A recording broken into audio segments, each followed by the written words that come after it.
सुषुम्ना में प्रवेश करना या अपने उपनिषदों के अनुसार कह लीजिए कि समुद्र मंथन हुआ था जी, तो उसमें सबसे पहले क्या निकला था? विष निकला। विष निकला जी।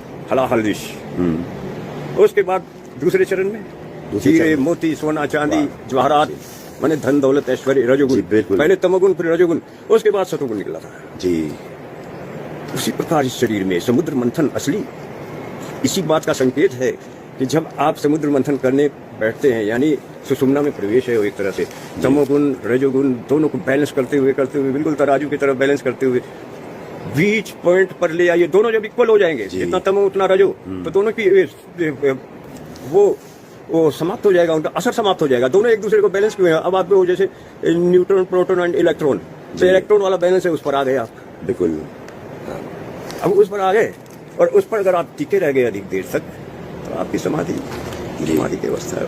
पर स्वामी जी वो समाधि कुछ देर की लगती, जो मतलब मैंने संतों के उसमें सानिध्य में थोड़ी देर के लिए ही, चाहे 1 सेकंड के लिए लगती हो वो बिल्कुल, लेकिन वो आ जाती है, अपने ध्यान में आ जाती है कि अरे बड़ा आनंद आया था, वो स्थिति कैसी थी, कैसे आई थी, उसको फिर प्राप्त करें उस स्थिति को। और वो एक एक सेकंड 2-2 सेकंड जुड़ते आप कभी मिनट बनेगा, कभी 2 मिनट हो जाएंगे, तो 1 मिनट में भी तो आपको वो आनंद आएगा कि आप फिर छोड़ नहीं पाएंगे उसे। ऐसा जी। हाँ, वो भी छूटता नहीं है फिर।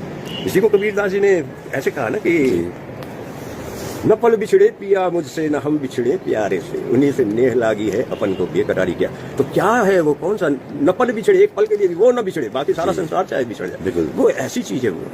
वो एक बार मिल जाए तो सारे संसार के जी पूरा फीका नजर आने लगता है और बिल्कुल हल्का महसूस करता है व्यक्ति अपने आप को, वेटलेस, किसी प्रकार का कोई भाव नहीं, भार नहीं, ना इधर झुक रहे ना इधर झुक रहे, बीच में बैलेंस में आ गए।